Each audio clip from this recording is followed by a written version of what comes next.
രണ്ട് രാജാക്കന്മാർ 18-ാം അധ്യായം 1 മുതൽ 37 വരെയുള്ള വാക്യങ്ങൾ. ഹെസക്കിയ യൂദാ രാജാവ്. ഇസ്രായേൽ രാജാവായ ഏലിയായുടെ പുത്രൻ ഹോസിയായുടെ 3-ാം ഭരണവർഷം യൂദാ രാജാവായ അഹാസിന്റെ മകൻ ഹെസക്കിയ ഭരണമേറ്റു. അപ്പോൾ അവൻ 25 വയസ്സായിരുന്നു. അവൻ ജെറുസലേമിൽ 29 വർഷം ഭരിച്ചു. സക്കറിയായുടെ മകൾ അബി ആയിരുന്നു അവന്റെ മാതാവ്.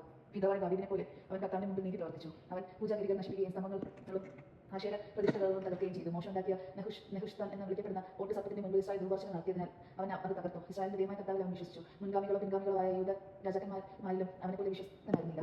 അവൻ കർത്താവിനോട് ഒട്ടി നിന്നു. അവിടെ നിന്ന് മോശയ്ക്ക് നൽകിയ കൽപ്പനകൾ പാലിക്കുകയും അവിടുത്തെ പിന്തുടരുകയും ചെയ്തു. കർത്താവ് അവനോട് കൂടി ഉണ്ടായിരുന്നു. അതിനാൽ അവന്റെ ഉദ്യമങ്ങളെല്ലാം ഐശ്വര്യപൂർണ്ണമായി. അവൻ അസീസിയ രാജാവിനെ എതിർത്തു. അവനെ സേവിച്ചില്ല. അവൻ ഫിലിസ്തീനെ ഗാസയുടെ അതിർത്തി വരെയും കാവൽഗോപുരം മുതൽ സുരക്ഷിത നഗരം വരെയും നിഗ്രഹിച്ചു. ഹെസക്കിയ രാജാവിന്റെ 4-ാം ഭരണവർഷം, അതായത് ഇസ്രായേൽ രാജാവും ഏലിയായുടെ പുത്രനുമായ ഹോസിയായുടെ 7-ാം സംവരണ വർഷം, അസീസിയ രാജാവായ ശലോമോൻ സ്മരണ സമരിയായ്ക്കെതിരെ ഉപരോധം ഏർപ്പെടുത്തി. 3 കൊല്ലത്തിന് ശേഷം അവനത് പിടിച്ചടക്കി. ഹെസക്കിയയുടെ 6-ാം ഭരണവർഷം, അതായത് ഇസ്രായേൽ രാജാവായ ഹോസിയായുടെ 9-ാം ഭരണവർഷം, സമരിയയുടെ അധീനതയിലായി. അസീസിയ രാജാവ് ഇസ്രായേൽക്കാരെ അസീസിയയിലേക്ക് കൊണ്ടുപോയി. ഹാലോം, ഗോനാനിലെ ഹബോർ തീരം, മെദിയ നഗരങ്ങളിൽ എന്നിവയിൽ പാർപ്പിച്ചു. കാരണം അവർ ദൈവമായ കർത്താവിന്റെ ശ്രദ്ധിക്കാതെ അവിടുത്തെ ഉടമ്പടി ലംഘിക്കുകയും കർത്താവിന്റെ ദാസനായ മോശയുടെ കൽപ്പനകൾ പാലിക്കാതിരിക്കുകയും ചെയ്തു. അവർ ശ്രദ്ധിക്കുകയോ അനുസരിക്കുകയും ചെയ്തില്ല. യൂദയെ ആക്രമിക്കുന്നു. ഹിസ്കിയ രാജാവിന്റെ 14-ാം ഭരണവർഷം, അസീസിയ രാജാവായ സെനാകെരിബിന് യൂദയുടെ സുരക്ഷിത നഗരങ്ങൾ ആക്രമിച്ച് കീഴടക്കി. അപ്പോൾ യൂദാ രാജാവായ ഹെസക്കിയ അസീസിയ രാജാവിന് ലാഖീഷിലേക്ക് ഈ സന്ദേശം അയച്ചു: എനിക്ക് തെറ്റുപറ്റി, അങ്ങ് പിന്മാറുക. അങ്ങ് ചുമത്തുന്ന എന്തും ഞാൻ തന്നുകൊള്ളാം. അസീസിയ രാജാവ് യൂദാ രാജാവിൽ നിന്ന് 300 താലന്ത് വെള്ളി 30 താലന്ത് സ്വർണ്ണം ആവശ്യപ്പെട്ടു. ദേവാലയത്തിലും രാജഭണ്ഡാരത്തിലും ഉണ്ടായിരുന്ന വെള്ളി ഹെസക്കിയ അവൾ നൽകി.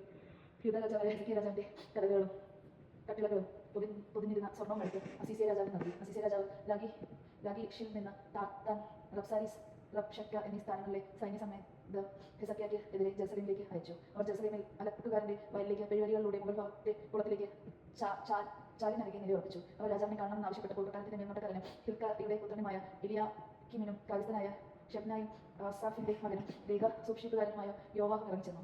റബ്ശക്കെ അവരോട് പറഞ്ഞു: ഹെസക്കിയയോട് പറയുക, അസീസിയ മഹാരാജാവ് ചോദിക്കുന്നു, നിനക്ക് എത്ര ധൈര്യം, എവിടെ നിന്ന്? ഉള്ള വാക്കുകൾ യുദ്ധതന്ത്രവും പരാക്രമവും ആണെന്നാണോ വിചാരം? എന്നെ എതിർക്കാൻ നിനക്ക് ആരാണ് തുണ? ചാരിമാരുടെ കൈ കുത്തിക്കീറുന്ന ഒടിഞ്ഞ താങ്ങണ ആണ് നീ ആശ്രയിക്കുന്ന ഈജിപ്റ്റ് രാജാവായ ഫെറോ ആശ്രയിക്കുന്നവർക്ക് ഒക്കെയും അങ്ങനെ തന്നെയാണ്. എന്നാൽ ഞങ്ങളുടെ ദൈവമായ കർത്താവിലാണ് ഞങ്ങൾ ആശ്രയിക്കുന്നതെന്ന് നിങ്ങൾ പറയുമെങ്കിൽ അവിടുത്തെ പൂജാഗിരികളും ബലിപീഠങ്ങളും മെല്ലെ ഹെസക്കിയ ജെറുസലേമിലെ ഈ ബലിപീഠത്തിൽ ആരാധിക്കണമെന്നും യൂദയോടും ജെറുസലേമിനോടും പറഞ്ഞുകൊണ്ട് നശിപ്പിച്ചു കളഞ്ഞു. വരുവിൻ, എന്റെ യജമാനനായ അസീസിയ രാജാവായി ഒരു പത്തായം വെക്കുവിൻ. ഞാൻ 2000 കുതിരകളെ തരാം. അവയിൽ സവാരി ചെയ്യാൻ നിനക്ക് ആളുകളെ കിട്ടുമോ? തേടിന് തേരാളിക്കും വേണ്ടി ഈജിപ്റ്റിനെ ആശ്രയിക്കുന്ന നിനക്ക് എന്റെ യജമാനന്റെ സേവകന്മാരിൽ ഏറ്റവും നിസ്സാരനായ ഒരു സേനാപതിയെ തോൽപ്പിക്കാൻ കഴിയുമോ? കർത്താവിന് കൂടാതെയാണോ ഈ സ്ഥലം നശിപ്പിക്കാൻ ഞാൻ വന്നിരിക്കുന്നത്? ഈ ദേശത്തിനെതിരെ ചെന്ന് അവൻ അതിനെ നശിപ്പിക്കുക എന്ന് കർത്താവ് എന്നോട് അരുളി ചെയ്തു. ഹിൽക്കായുടെ മകൻ എലിയാക്കീമും ഷെബ്നായും യോവാഹും റബ്ശക്കയോട് പറഞ്ഞു: ദയവായി അരമായ ഭാഷയിൽ സംസാരിക്കുക, നിങ്ങൾക്കത് മനസ്സിലാകും.